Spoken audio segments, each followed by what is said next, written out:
Bismillahirrahmanirrahim. Assalamualaikum warahmatullahi wabarakatuh. Alhamdulillah, kita panjatkan puji serta syukur kehadirat Allah Subhanahu wa taala, di mana pada hari ini kita masih diberikan nikmat sehat sehingga kita bisa melaksanakan pembelajaran. Meskipun pembelajarannya masih pembelajaran jarak jauh. Nah, pada video pembelajaran hari ini, materi yang akan Ibu sampaikan yaitu tentang bangun ruang sisi lengkung. Nah, di mana KD bangun ruang sisi lengkung ini adalah KD 37 dan KD 47, yaitu membuat generalisasi luas permukaan dan volume bangun ruang sisi lengkung. Dan yang ke 4.7-nya yaitu menyelesaikan masalah kontekstualnya. Nah, sebelum pada materi ini, baiklah kita sama-sama bacakan dulu doa. Untuk doa kita bacakan basmalah. Bismillahirrahmanirrahim. Anak-anakku sekalian, materi atau indikator yang akan kalian pelajari hari ini ada 3, yaitu 1, menyebutkan pengertian tabung. Yang kedua, menjelaskan sifat-sifat tabung. Dan yang ketiga, menjelaskan dan menentukan luas permukaan tabung. Nah, tujuan dari pembelajaran hari ini diharapkan setelah kalian nanti menyaksikan video pembelajaran ini, kalian bisa menyebutkan pengertian tabung dengan benar. Yang kedua, diharapkan kalian bisa menjelaskan sifat-sifat tabung dengan benar. Dan yang ketiga, diharapkan kalian bisa 1, menjelaskan, dan yang keduanya menentukan luas permukaan tabung. Baiklah anak-anakku sekalian, kita bahas satu persatu. Yang pertama, menyebutkan pengertian tabung. Apakah kalian tahu bentuk tabung? Bagaimana bentuk muka atau sisi tabung? Yuk, kita lihat gambar di bawah ini. Yang pertama, gambar apa ini? Ya, mungkin kalian tahu ini gambar apa?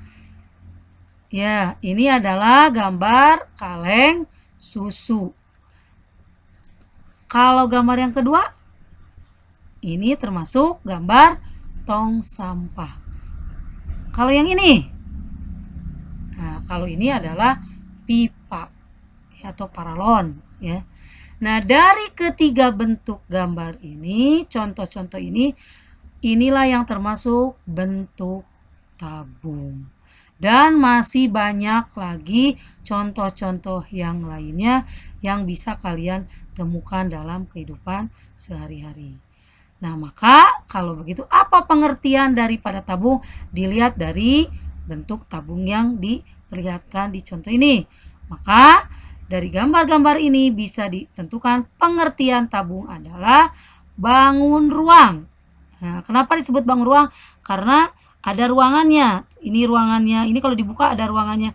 Dan susu kaleng juga ini kalau dibuka ada ruangannya. Yang dibatasi oleh 3 buah sisi. Yang mana? Kita lihat tong sampah. Ada yang namanya sisi alas. Nah, berarti ini kalau ini yang bawah ini. Ada sisi atas dan ada sisi selimut. Yang mana yang dimaksud selimut? Yang menyelimuti 2 lingkaran ini. Nah, itulah pengertian daripada tabung. Nah, sekarang bagaimana unsur-unsur dari tabung? Tabung dapat digambarkan sebagai berikut. Kalau tadi dalam bentuk tabung dalam sehari-hari, nah sekarang kalau digambarkan bentuk tabung itu seperti ini. Nah, maka apa saja yang terdapat pada tabung? Nah, jika gambar tabung ini digunting menurut tinggi tabung, sisi atas dan sisi alas, maka terbentuklah nantinya jaring-jaring tabung. Bagaimana? Kita lihat. Kalau ini digunting berdasarkan tinggi tabung, kemudian digunting lagi berdasarkan sisi atas dan digunting lagi berdasarkan sisi bawah, maka Kalau dibuka berarti ini sisi alasnya adalah seperti ini, sisi bawahnya adalah ini, dan ini akan terbuka. Kalau diperlebar lagi maka akan terbentuk seperti ini, dan kalau diperlebar lagi semuanya maka akan terbentuklah seperti ini. Nah, maka dari gambar ini, inilah yang namanya jaring-jaring tabung. Apa saja unsur-unsur yang terdapat pada tabung? Maka unsur-unsur tabung itu yang pertama, ada yang namanya daerah lingkaran. Oh, berarti daerah lingkaran itu kita sebutkan daerah lingkaran yang atas yang ini. Maka pada lingkaran ini akan terdapat jari-jari. Maka inilah unsur yang pertama, yaitu jari-jari tabung untuk sisi atas. Unsur yang kedua, pada tabung ini ada yang namanya daerah lingkaran 2, yang ini. Maka dihubungkan dengan tabung akan terdapat jari-jari tabung yang kedua.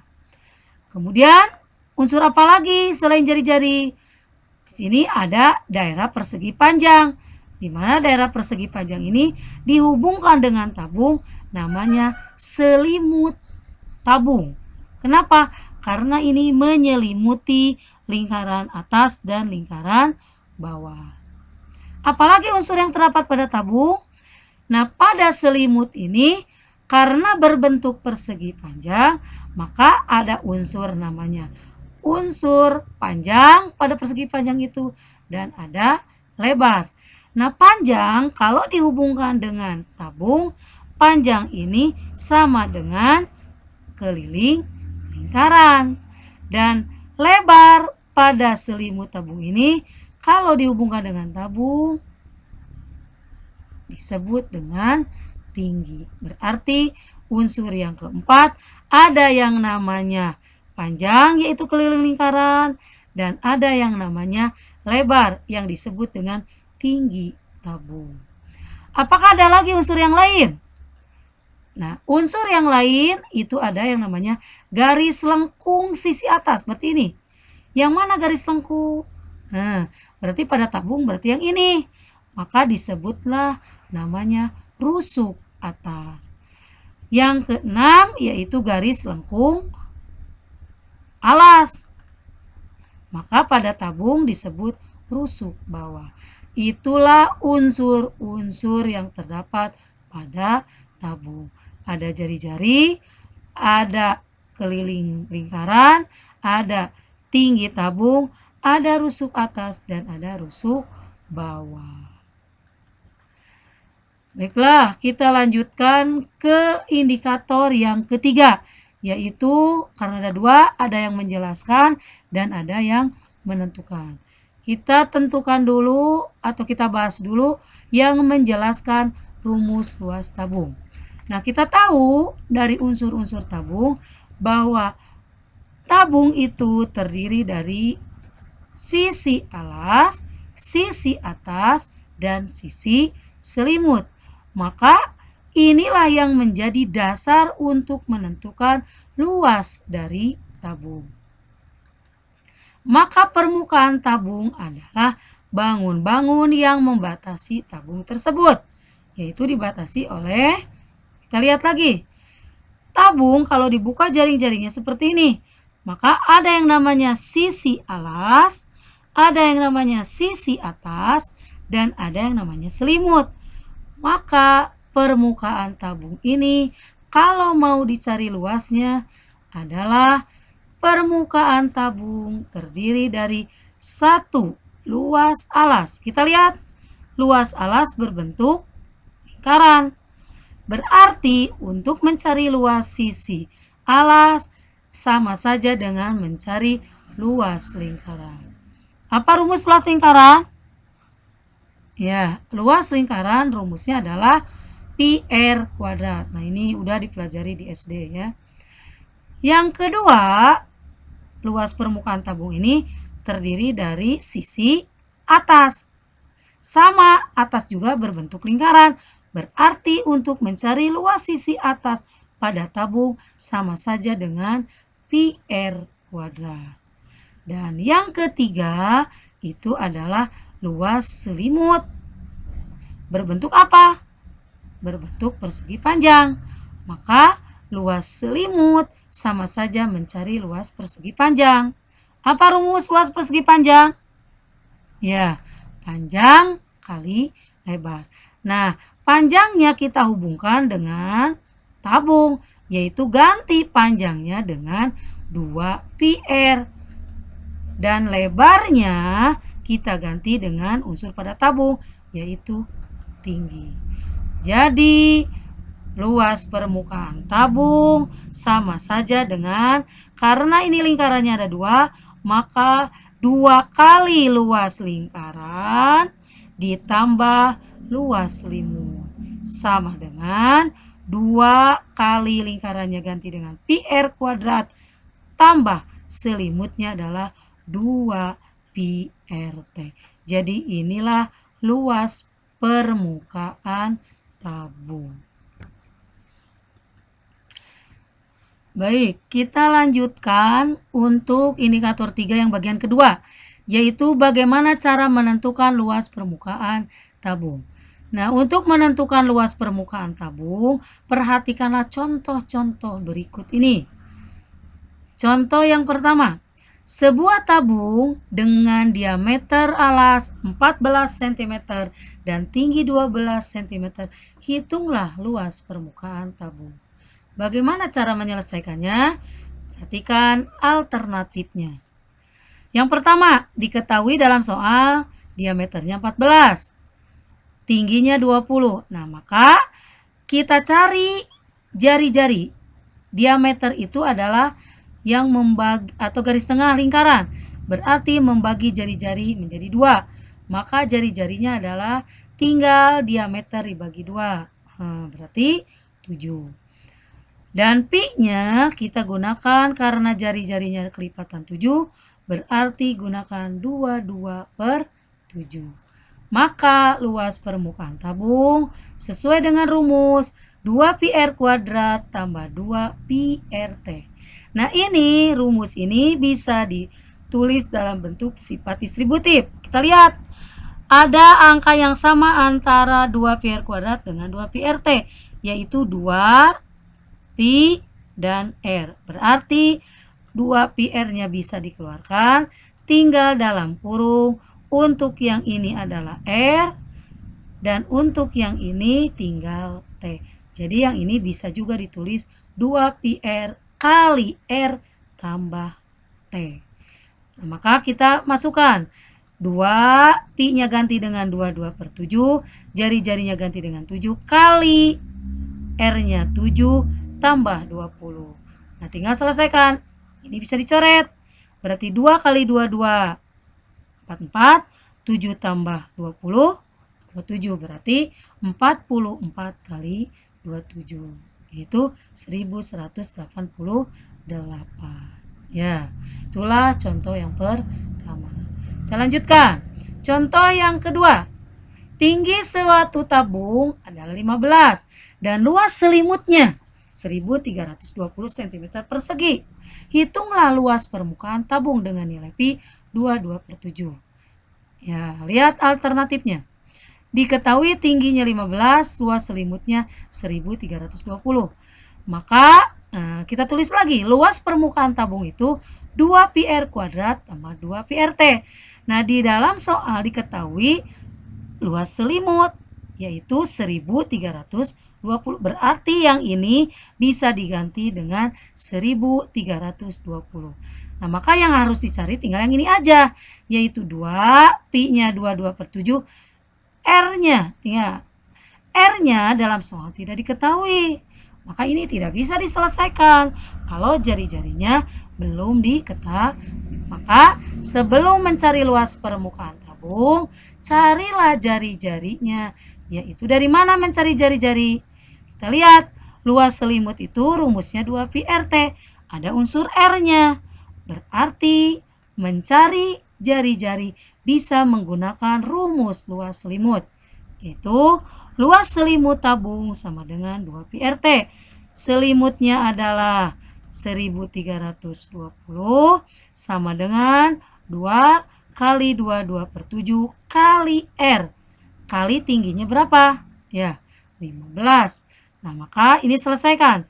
2 kali 22 kali 15 itu adalah 660/7 kali jari-jari. Nah, tinggal cari kali 660 bagi 7 hasilnya ini. Gimana caranya? Maka jari-jari bisa dicari dengan cara 1320. Nah, ini dipindahkan. Kalau kali jadi bagi. Bagilah dengan 660/7. Nah, sekarang lihat, karena ini pembagiannya pecahan, maka ini tidak bisa langsung dibagi. Berarti untuk pembagian ini kita ubah dulu yang 606 bagi ini menjadi kali. 1320 kali. Nah, pecahan yang ini diubah atau dibalik jadi 7/660. Nah, maka ini mah bisa langsung diselesaikan. Berarti ini bisa dibagi. Hasilnya adalah 2. Maka tinggal 2 kali 7 didapatlah 14. Nah, karena sekarang jari-jarinya udah ketemu, maka luas permukaan tabung tinggal dicari. 2 kali 2, 2/7. R-nya ganti dengan 14. Nah, untuk yang ini ganti dengan 1320. Ini bagi 14 bagi 7. Ya, 2. Maka 2 kali 2 kali 22 kali 14 adalah 1232 tambah 1320. Ketemulah 2552. Nah, itulah cara mencari luas permukaan tabung jika luas selimutnya diketahui. Baik, lanjutkan ke contoh yang ketiga. Diketahui tinggi tabung adalah 8. Nah, ini yang nomor 3, contoh nomor 3, ini mah diketahuinya luas permukaan tabungnya. Yang ditanyakan jari-jari. Bagaimana cara menyelesaikannya? Sama, pertama tulis luas permukaan tabung. Rumusnya adalah 2πr² tambah 2πrt.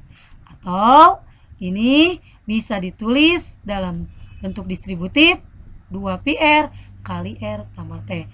Dan luas permukaan tabungnya diketahui, yaitu 528.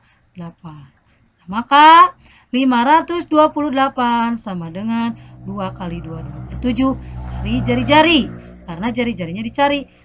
Tambah jari-jari tambah T-nya kita ganti dengan angka 8. Nah, maka 2 kali 2, 2/7 adalah 44 kali R tambah 8. Nah, ini bisa di depan R kali R tambah 8. Nah, ini juga sama. Gimana cara mencarinya? Sama dengan tadi. Tinggal dibagi, kemudian ini diubah jadi kali, maka ini diselesaikan didapatlah 84. Nah, gimana cara mencari jari-jarinya? Ini ada 2. Satu jari-jari yang depan, satu jari-jari yang di dalam kurung. Maka untuk mencari ini penyelesaiannya bisa menggunakan tabel perkalian yang menghasilkan 84. Gimana? Nah, perhatikan. 84 ini diuraikan menjadi berapa yang menghasilkan 84? Yaitu 1 kali 84. Nah, ini uraikan dalam bentuk ini. Berarti kalau diuraikan menjadi 1 kali 1 ditambah.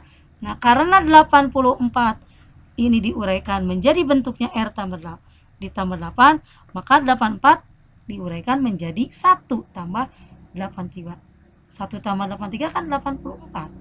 Maka untuk ini jika R-nya ganti dengan 1, ini belum benar.